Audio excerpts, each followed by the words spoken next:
Hello दोस्तों, आज हम लोग DHPCL के लिए DSPHCL के लिए प्रैक्टिस सेट का हम लोग प्रैक्टिस करेंगे। ये किरण पब्लिकेशन का प्रैक्टिस सेट है। तो इसके बारे में हम लोग देखते हैं, इसका डिटेल के साथ हम लोग पढ़ेंगे। पहला क्वेश्चन क्या है, निम्नलिखित में से कौन सा विटामिन जल में घुलनशील होती है। निम्न में से कौन सा विटामिन जल में घुलनशील होती है। तो इसका आंसर होगा विटामिन सी। विटामिन सी क्या होती है, जल में घुलनशील होती है। तो हम लोग देखते हैं कि विटामिन को दो समूहों में बांटा गया है। विटामिन को कितने समूह में बांटा गया, दो समूह में। पहला क्या है, वसा में घुलनशील, दूसरा है जल में घुलनशील। विटामिन को कितने समूह में बांटा गया, दो समूह में। पहला हो गया वसा में घुलनशील, दूसरा है जल में घुलनशील। वसा में घुलनशील कौन कौन है, यहाँ है ए, डी, ई और के। जल में घुलनशील कौन कौन है, बी और सी। तो चार इधर वसा में घुलनशील हो गया, जल में घुलनशील हो गया। अब यहाँ देखते हैं कि वसा में घुलनशील विटामिन वही विटामिन होते हैं जो वसा में घुल जाते हैं। जो वसा में घुलनशील विटामिन कौन होते हैं, जो वसा में घुल जाते हैं। और इसके विपरीत जो पानी में जल में घुलनशील होते हैं वो जल में घुल जाते हैं, जो कि आसानी से मनुष्य के शरीर से मूत्र के माध्यम से निकल जाते हैं, जो जल में घुलनशील होते हैं। जबकि इसके विपरीत जो है, जो वसा में घुलनशील, वो शरीर में जमा हो जाते हैं। वसा में घुलनशील विटामिन, पानी के घुलनशील विटामिन शरीर में जमा नहीं होते, जबकि वसा के घुलनशील विटामिन शरीर में जमा होते हैं। नेक्स्ट क्वेश्चन क्या है, देखते हैं।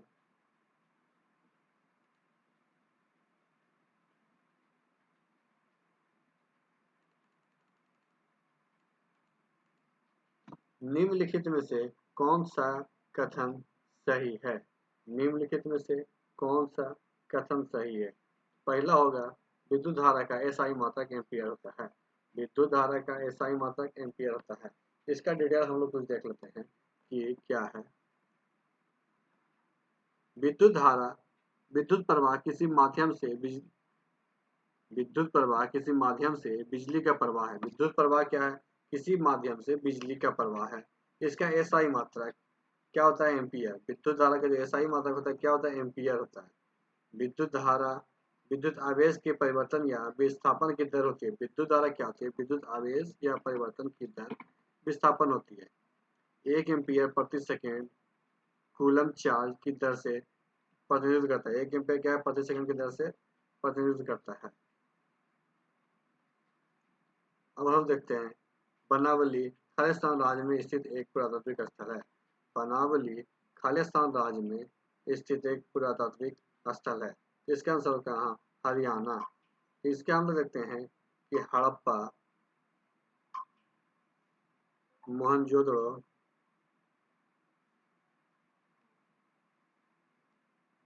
बनावली और धोलावीरा को 4 मुख्य हड़प्पा स्थल माना जाता है। हड़प्पा, मोहनजोदड़ो, बनावली और धोलावीरा को 4 मुख्य हड़प्पा स्थल माना जाता है। तो 1974 में RS बिस्ट द्वारा खोजी गई बनावली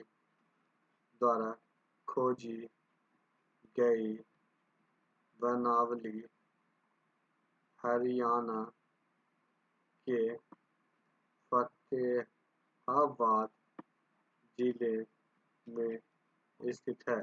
हम लोग देखते हैं कि हड़प्पा का जो मुख्य शहर कौन कौन है। तो हड़प्पा, मोहनजोदड़ो, बनावली, धोलावीरा 4 प्रमुख शहर है जो हड़प्पा सभ्यता का है। 1974 में RS बिस्ट के द्वारा बनावली की खोज कहाँ की गई, हरियाणा के फतेहाबाद जिला में। बनावली, जिसे पहली बार बनावली कहा जाता है, वह सूखी हुई सरस्वती नदी के बाएं किनारे पर स्थित है। जो कहाँ स्थित थी? सूखी हुई सरस्वती नदी के बाएं किनारे पर स्थित थी। निम्नलिखित में से शरीर का कौन सा अंग स्वतंत्र तंत्र का हिस्सा नहीं है? निम्नलिखित में से कौन सा अंग जो श्वसन तंत्र का हिस्सा नहीं है? तो ये है बृहदांत्र। तो बृहदांत्र एक बड़ी आंत के रूप में भी जाना जाता है। यह एक अंग है जो मानव शरीर में पाचन तंत्र में भाग लेता है। जो बृहदांत्र अंग है क्या होता है? मानव शरीर में पाचन के रूप में भाग लेता है। श्वसन प्रणाली में सांस लेने में शामिल सभी अंग महत्वपूर्ण है। श्वसन प्रणाली में सांस लेने में क्या होता है? सभी अंग महत्वपूर्ण है। तो श्वसन प्रणाली में सांस लेने में महत्वपूर्ण अंग कौन कौन है, उसके बारे में हम लोग देखते हैं। तो सांस लेने में नाक, ग्रसनी, स्वर यंत्र, श्वास नली, ब्राइकायो और फेफड़े फेफड़े ये शामिल है श्वसन में। नेक्स्ट क्वेश्चन हम लोग देखते हैं।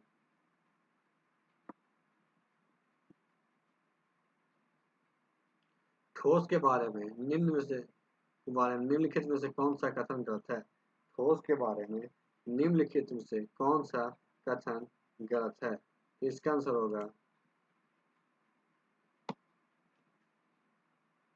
किसी ठोस को गर्म किए जाने पर उसे कणों की तापीय ऊर्जा कम हो जाती है, जिससे यह द्रव में परिवर्तित हो जाता है। किसी ठोस को क्या होता है कि गर्म करने पे उसकी तापीय ऊर्जा कम रहती है और वो द्रव में परिवर्तित हो जाता है।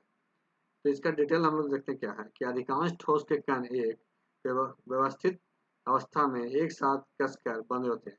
जो अधिकांश ठोस होते हैं उसके जो कण होते हैं एक साथ बंधे होते हैं। एक ठोस में अलग अलग परमाणु आयन या अणुओं की गति एक निश्चित बिंदु के बारे में कंपन गति तक सीमित होती है। ठोस लगभग पूरी तरह से असंपर्णीय होता है। ठोस क्या होता है? पूरी तरह से असंपर्णीय होता है और पदार्थ की तीन अवस्थाएं में सबसे सघन होती है। जैसा ही किसी ठोस को गर्म किया जाता है, जैसे क्या होता है किसी ठोस को गर्म किया जाता है तो उसके कण अधिक तेजी से कंपन करते हैं, क्योंकि ठोस गति ऊर्जा को अवशोषित करता है। आखिरकार ठोस संरचना के भीतर कणों का संगठन टूटने लगता है और ठोस पिघलना शुरू हो जाता है। और गलनांक का यह तापमान जिस पर ठोस द्रव में बदलता है, उसमें क्या होता है? ठोस द्रव में बदल जाता है।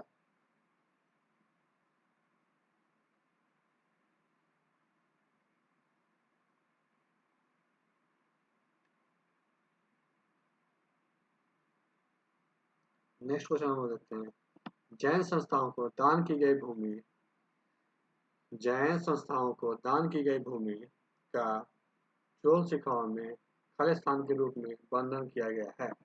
जैन संस्थाओं को जो दान की गई भूमि है उसका वर्णन किया गया है। क्या किया गया है? तो छठा का आंसर हो जाएगा पहला, बलिचंदम।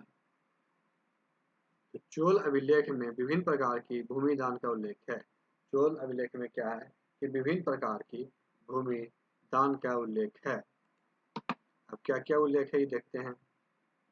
तो पहला उल्लेख है ब्रह्म दे ब्रह्मदे। यह क्या है कि ब्राह्मणों को उपहार में दी गई भूमि थी। जो ब्रह्मदे थे वो ब्राह्मणों को उपहार में दी गई भूमि थी। यह इसलिए इसे कावेरी घाटी और भारत के अन्य दक्षिण भागों में बहुत सारी ब्राह्मण बस्तियां को दया हुआ है। जो ब्रह्मदेव भूमि है इससे ब्राह्मणों को जो दान भूमि दी गई है, जिसके कारण क्या हुआ कि कावेरी नदी घाटी और भारत के अन्य दक्षिणी भागों में बहुत सारे ब्राह्मण बस्ती को दया हुआ। दूसरा है बेल्लानगई, जो ग्रैंड ब्राह्मण किसान मालिकों को भूमि होती थी। किसकी होती थी? गैर ब्राह्मण किसान मालिकों को। तीसरा है साला भोग। साला भोग क्या है? यह शिक्षण संस्थानों को रख रखाव की भूमि को संदर्भित करता है। जो शिक्षण संस्थान को जो भूमि दिया था रख रखाव के लिए उसे संदर्भित करता है।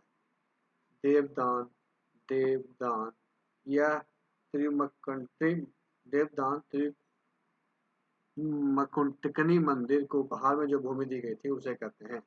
फिर है पल्लीचक्षडम,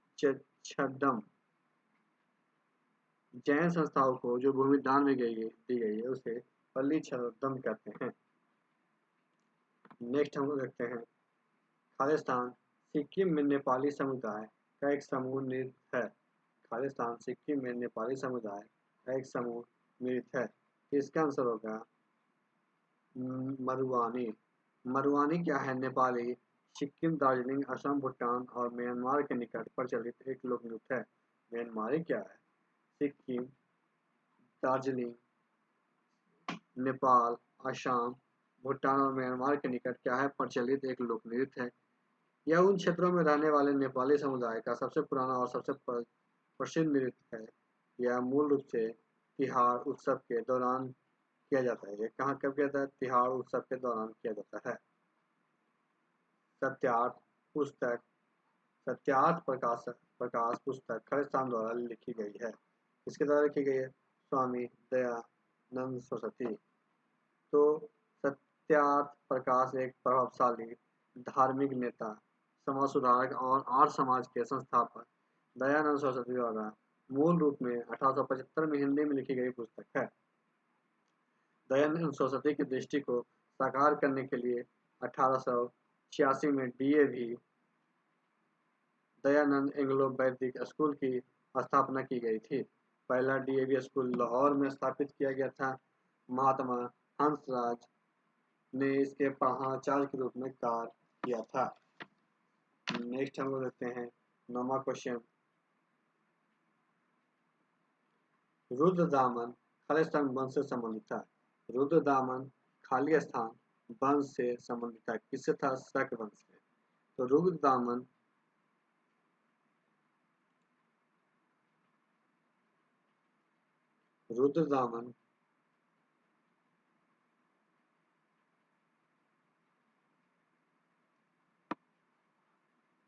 प्रथम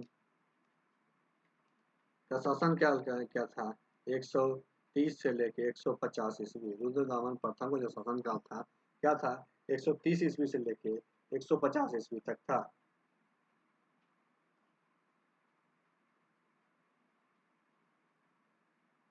शक शासकों में सबसे महान माना जाता है। रुद्रदामन क्या था? इस शक शासकों में सबसे महान माना जाता था।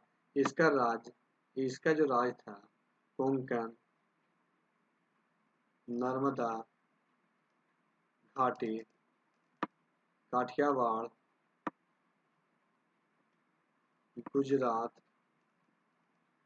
के अन्य भाग और मालवा शामिल थे। इसके राज्य में क्या थे? काठियावाड़, गुजरात एवं अन्य भाग मालवा भी शामिल थे। उन्हें काठियावाड़ में सुदर्शन झील की मरम्मत कराया था। रुद्रदामन क्या था? काठियावाड़ में सुदर्शन झील का मरम्मत करवाया था। रुद्रदामन के शासन के दौरान, रुद्रदामन के जो शासन था इसके दौरान क्या था? यूनानी लेखक यवनेश्वर भारत में रहते थे। कौन रहते थे? यवनेश्वर जो यूनानी लेखक थे वो भारत में रहते थे। और यहाँ यावजन जातक का ग्रीक से संस्कृत में अनुवाद किया था। याव जातक के क्या थे? ग्रीक से संस्कृत में अनुवाद किए थे। नेक्स्ट क्वेश्चन हम लोग देखते हैं 10वां। भारतीय संस्कृति में निम्नलिखित में से किस देवी को बीना नामक संगीत वाद्य यंत्र धारण करने वाले देवी माना जाता है? भारतीय संस्कृति में निम्न में से किस देवी को बीना नामक संस्कृत वाद्य यंत्र धारण करने वाली देवी माना जाता है? इसका आंसर होगा सरस्वती को। तो माँ सरस्वती ज्ञान, संगीत, कला, बीना और बुद्धिमत्ता की हिंदू देवी मानी जाती है। जो माँ सरस्वती क्या है? ज्ञान, कला और बुद्धिमत्ता की देवी मानी जाती है। और इन्हें आमतौर पे 4 भुजाओं से युक्त दिखाया जाता है, जिसमें एक हाथ में किताब, एक हाथ में माला, एक में पानी का बर्तन और बीना नामक एक संगीत यंत्र होते हैं। नेक्स्ट देखते हैं, निम्नलिखित में से एक गैर संचारी रोग है। निम्नलिखित में से एक गैर संचारी रोग है। इसका आंसर होगा दूसरा मिर्गी। मिर्गी क्या है? एक जब्त विकारी एक गैर संचारी रोग है। ये एक जब्त विकारी गैर संचारी रोग है जो मस्तिष्क में आसान और नियमित तंत्रिका कोशिका की गतिविधियों से होता है। ये क्या होता है? जो मस्तिष्क की जो अशांत और नियमित तंत्रिका कोशिका है उसकी गतिविधियों से होता है। यह एक केंद्रीय तंत्रिका विकार है। ये क्या है? केंद्रीय तंत्रिका विकार है जिसमें मस्तिष्क की गतिविधियां असमान हो जाती है, जिसमें दौरे या असमान व्यवहार, संवेदनाएं और कभी-कभी जागरूकता का नुकसान होती है। मिर्गी रोग में मस्तिष्क में विद्युत संकेतों में गड़बड़ी होती है। मिर्गी रोग में क्या होती है? मस्तिष्क के जो विद्युत संकेत होते हैं उसमें गड़बड़ी हो जाती है और कभी-कभी विद्युत गतिविधियां अचानक विस्फोट होता है। कभी-कभी क्या होता है? विद्युत जो गतिविधियां हैं अचानक विस्फोट हो जाता है। नेक्स्ट देखते हैं, तेलंगाना राज्य का गठन आंध्र प्रदेश पुनर्गठन अधिनियम खालिस्तान के अंतर्गत किया गया था। तो कब किया गया था? तो 12 का आंसर होगा 4, 2014 में। तो आंध्र प्रदेश पुनर्गठन अधिनियम, जो आंध्र प्रदेश का पुनर्गठन अधिनियम था वह 2014 में से, जिसमें आमतौर पर तेलंगाना अधिनियम के रूप में जाना जाता है, जो आंध्र प्रदेश पुनर्गठन अधिनियम है उसे आमतौर पर तेलंगाना गठन अधिनियम माना जाता है।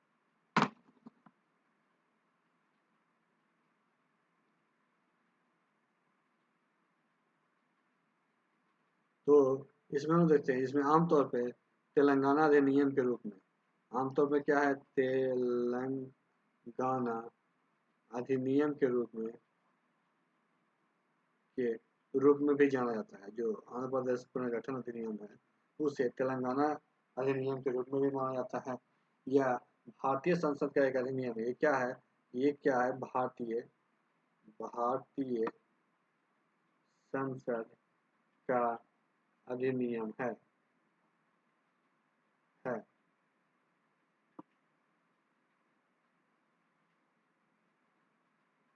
जिसे तेलंगाना आंदोलन के परिणाम के रूप में आंध्र प्रदेश राज्य से तेलंगाना और शेष आंध्र प्रदेश राज्य में विभाजित किया गया था। आधिकारिक तौर पर तेलंगाना राज्य का गठन आधिकारिक तौर पर तेलंगाना राज्य का गठन 2 जून 2014 को हुआ था। तेलंगाना राज्य का गठन कब हुआ था? 2 जून 2014 को हुआ था। हम लोग नेक्स्ट क्वेश्चन देखते हैं। अंडमान अंडमान एवं निकोबार द्वीप समूह बंगाल की खाड़ी में भारतीय मुख्य भूमि के खालिस्तान में स्थित है। अंडमान निकोबार जो द्वीप समूह है कहाँ स्थित है? तो इसका आंसर होगा दक्षिण पूर्व में। तो अंडमान निकोबार द्वीप समूह क्या है? भारत का एक केंद्र शासित प्रदेश है। अंडमान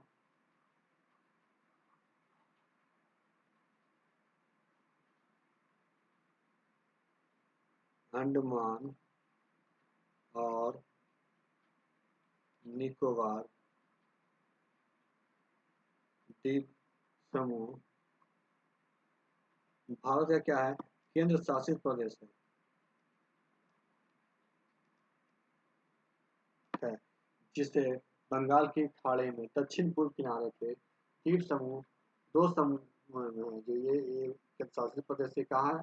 तो बंगाल की खाड़ी के दक्षिण पूर्व में है और ये द्वीप दो समूह में है।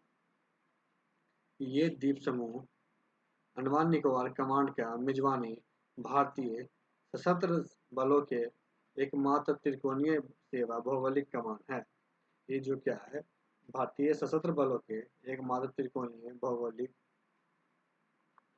सेवा कमान है।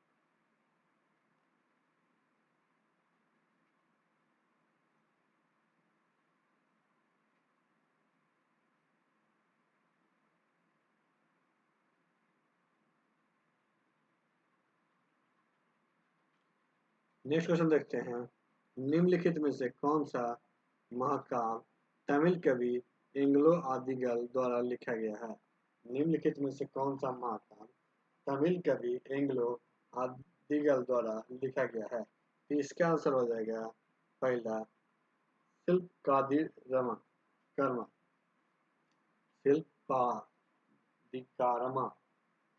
तो हम लोग देखते हैं शिल्प का अधिकारमा एंग्लो आदिगल द्वारा लिखी संगम काल की तमिल महाकाव्य कब की है? तो संगम काल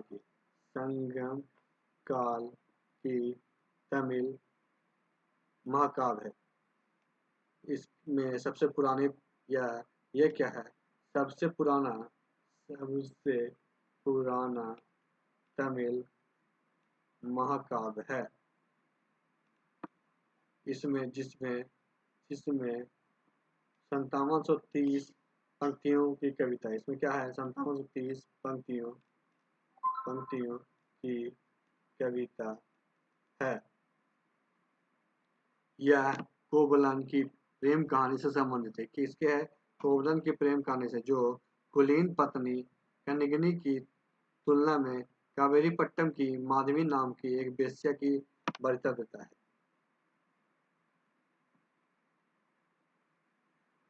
निम्नलिखित में से कौन सा पर्वत शिखर पूर्वी घाट में स्थित है? निम्नलिखित में से कौन सा पर्वत शिखर पूर्वी घाट में है? यह है महेंद्रगिरी। तो देखते हैं, महेंद्रगिरी उड़ीसा के गजपति जिले के रायगढ़। महेंद्रगिरी कहाँ है? उड़ीसा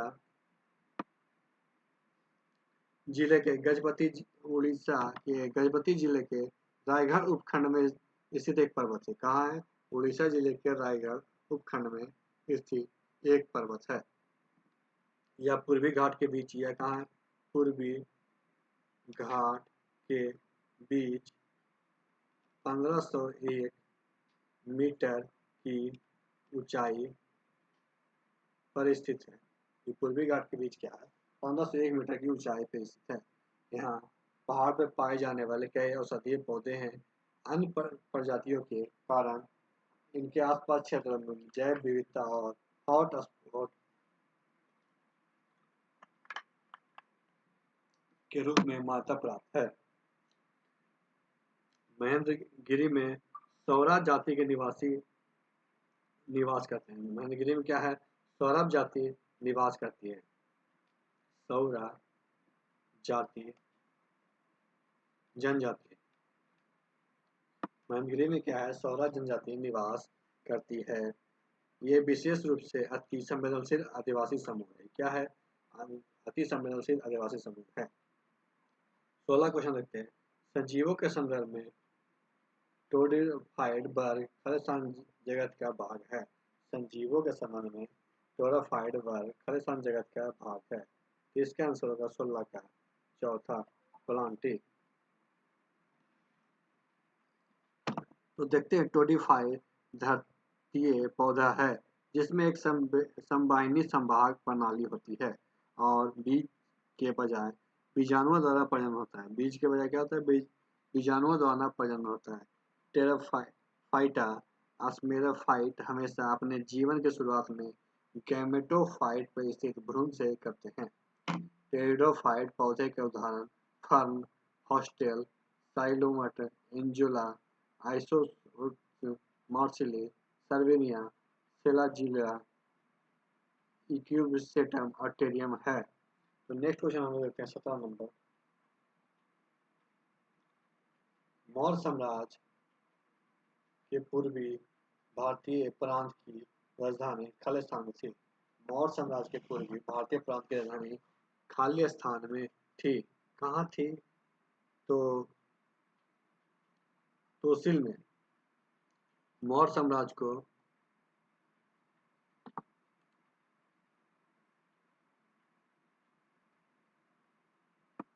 मौर्य साम्राज्य को 4 प्रांतों में विभाजित किया गया था। मौर्य प्रांतों कितने? 4 प्रांतों में विभाजित किया गया था। आधुनिक राज बिहार में गंगा नदी के पास। आधुनिक राज बिहार में कहाँ? बिहार में गंगा नदी के पास पाटली पुत्रा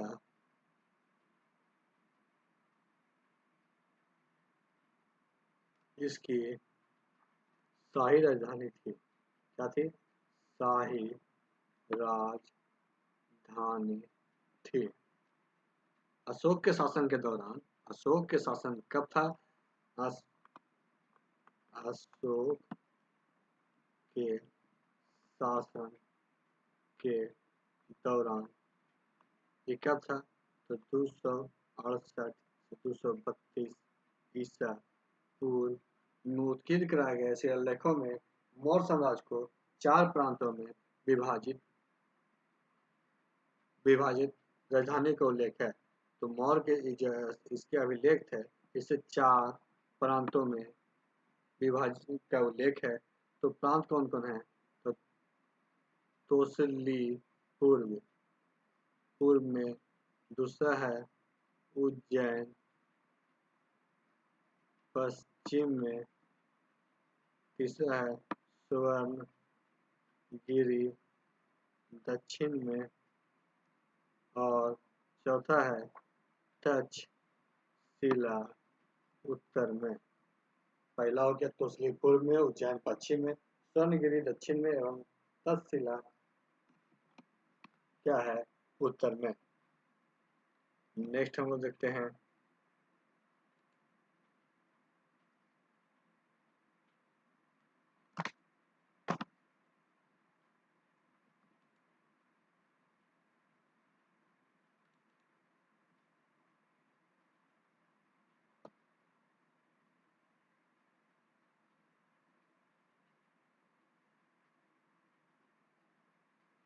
स्वराज पार्टी का गठन 1923 ईस्वी में खालिस्तान के द्वारा किया गया था। स्वराज पार्टी का गठन 1923 ईस्वी में खालिस्तान के द्वारा किया गया था। जो इसके सचिव बने थे, जो क्या थे? इसके सचिव बने थे। इसका आंसर होगा चौथा, मोतीलाल नेहरू।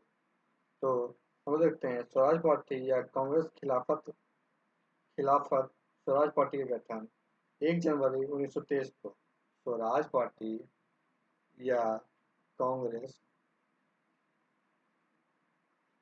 खिलाफत स्वराज पार्टी का गठन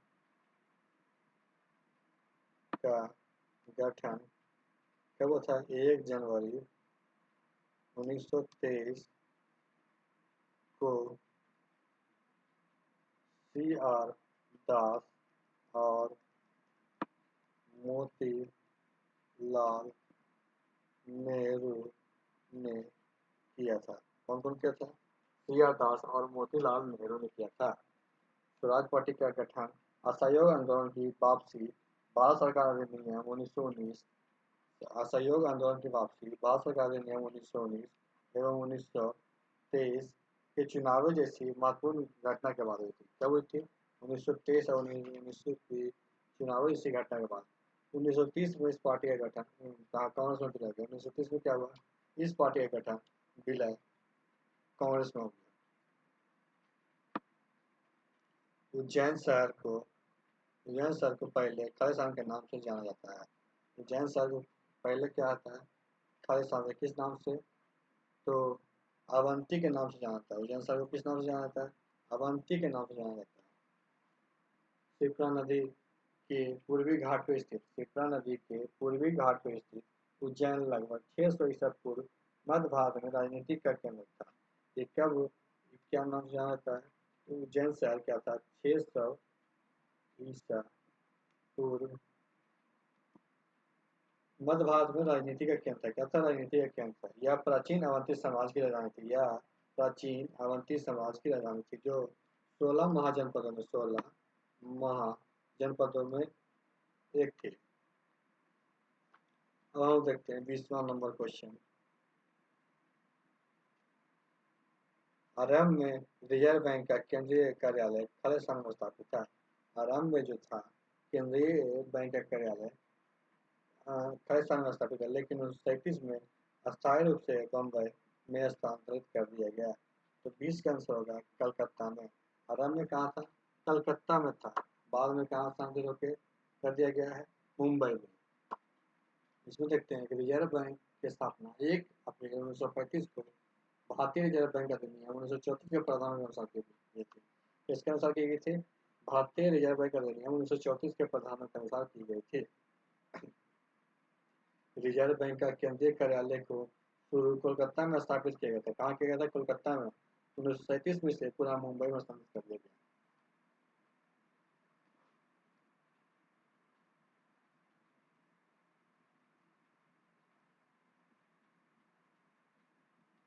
अब हम लोग 21 नंबर क्वेश्चन देखते हैं। 21 नंबर क्वेश्चन में क्या है? एक राशि पे चौथे वर्ष का चक्रवृद्धि ब्याज 6,000 रुपया है तथा पांचवें वर्ष का चक्रवृद्धि ब्याज 750 है, तो ब्याज का संयोजन वार्षिक किया गया है, तो ब्याज का दर क्या होगा? तो इसका हम लोग देखते हैं ब्याज का दर क्या होगा। तो चौथे वर्ष में चौथे वर्ष में क्या है? 6,000 है। और पांचवें वर्ष में पांचवें वर्ष में 6750 है। तो यहाँ पे हम लोग देखेंगे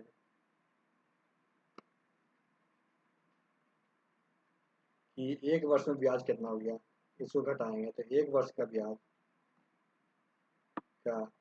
कितना हो जाएगा? 750। तो फिर हम लोग ब्याज की दर निकालेंगे। ब्याज की दर क्या हो जाएगा? ब्याज ब्याज गुना 100 बटा समय गुना मूलधन। इसमें हम लोग क्या करेंगे कि 750 गुना 100 बटा 1 गुना 6,000, इससे क्या होगा? 12.5% ब्याज की दर निकल जाएगा। नेक्स्ट क्वेश्चन हम लोग देखते हैं। 10 माइनस 6 माइनस 4, ये कितना का मान क्या होगा? तो इसका मान हो जाएगा, सबसे पहले यहाँ पे हम लोग देखते हैं कि भागा देना होगा। 2 भागा 1 कितना होगा? 2 माइनस 2, ये ब्रैकेट का क्रिया पहले होगा। फिर यहाँ 4 माइनस 6, ये ब्रैकेट है। और 10 माइनस 6 है। तो फिर देखते हैं 10 माइनस 6 6 माइनस 4, और ये क्या हो जाएगा? 0 हो जाएगा, -0। फिर यहाँ देखते हैं 10 10, ये घट के 2 हो जाएगा। 10 माइनस 2 बराबर कितना आंसर आएगा? 8। अब हम 23 नंबर देखते हैं। 4200 की एक राशि साधारण ब्याज से 3 वर्षों में 50,82 रहती है, तो ब्याज की वार्षिक दर क्या होगी? तो यहाँ पे हम लोग को वार्षिक ब्याज की दर निकालना है।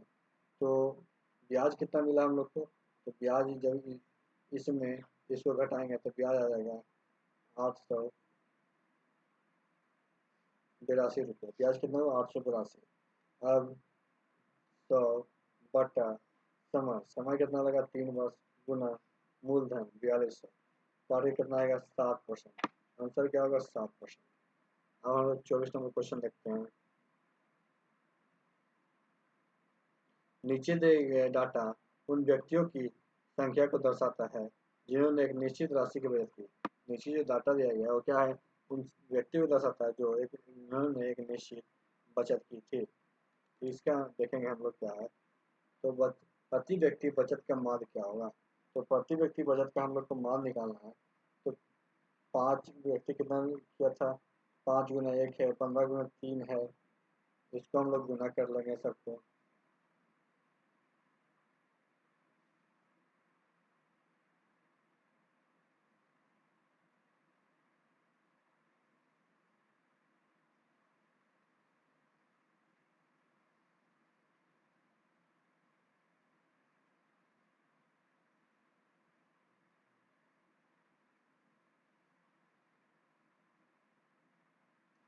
और फिर सबको गुणा करके इतना से 1 पर डिवाइडेड बाई 1 प्लस 3 प्लस 4 करेंगे, तो इसका जो आएगा ऊपर में,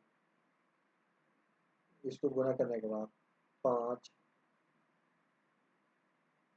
प्लस 45 प्लस 20 20 84 प्लस 25 दूनी 50 प्लस 30 प्लस 35 प्लस 80 बटा, इसको भी जोड़ेंगे 3 4 6 7 7 3 10 और ये मिला जुला के कितना आएगा 14 आएगा टोटल।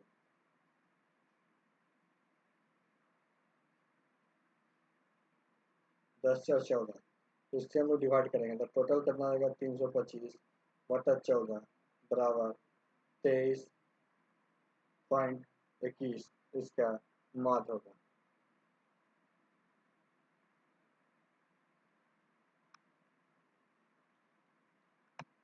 हम लोग 25 नंबर क्वेश्चन रखते हैं। ए तथा सी मिलकर एक कार को 120 दिन में पूरा करता है। ए तथा सी मिलकर एक कार को कितने दिन में पूरा करता है 120 दिन में पूरा करता है। सी तथा ई ई मिलकर समान कार्य को 80 दिन में पूरा करता है। ए तथा ई मिलकर समान कार्य को 160 दिन में पूरा करता है। तो ए सी ई मिलकर समान कार्य को कितने दिन में पूरा करेगा। इसके लिए हम लोग क्या करेंगे 1/2 1/120 प्लस 1/80 प्लस 1/60 160 का ये ले लेंगे इसको आप 1/2 4 प्लस 6 प्लस 3/480 कैंसिल कर लेंगे मतलब 13/960 ये तीनों मिले क्या हो जाएगा। जब तीनों मिल एक आदमी इतना कार्य करेगा तीनों मिल क्या करेगा 960/13 दिन में काम करेगा। तो आज की वीडियो यहीं पर समाप्त करते हैं। वीडियो अच्छा लगे तो वीडियो को लाइक कीजिएगा। हम प्रत्येक सेट को 4 पार्ट में 1 से 25 क्वेश्चन 1 से 25 क्वेश्चन 50 से 25 से 50 क्वेश्चन 50 से 75 क्वेश्चन और 75 क्वेश्चन से 100 76 51 26 मतलब इस तरह से 25-25 क्वेश्चन करके एक सेट को 4 पार्ट में करके डिस्कशन करते हुए हम लोग इसको देखेंगे। और आज की वीडियो यहीं पर समाप्त करते हैं। वीडियो अच्छा लगे तो वीडियो को लाइक कीजिएगा, दोस्तों के साथ शेयर कीजिएगा, हमारे चैनल को सब्सक्राइब कीजिएगा। वीडियो देखने के लिए आपका धन्यवाद।